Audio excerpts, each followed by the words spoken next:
just before my 11th birthday, I was diagnosed with a rare neurological condition called acute transverse myelitis. So that's a word you can forget as soon as you hear it. But what happened was I was homesick on a Wednesday afternoon from school, and I'd gone down. Was camping out in the bathroom for reasons we don't necessarily need to go into. But I had gone down for a nap, and when I woke up, I couldn't feel my legs.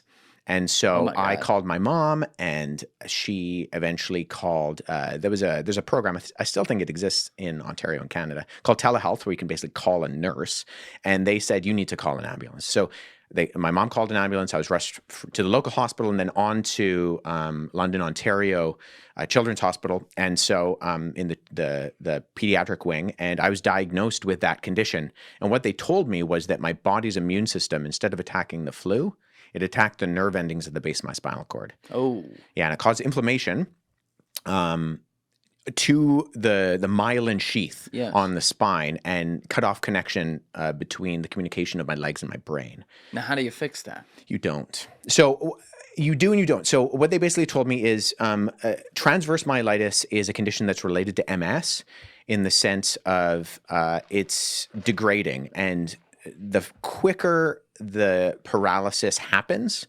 the less likely the chances of recovery are. And so what I was told was, since it was instant, as far as they know, right? I was, I don't think I was asleep for more than 30, 40 minutes. Right.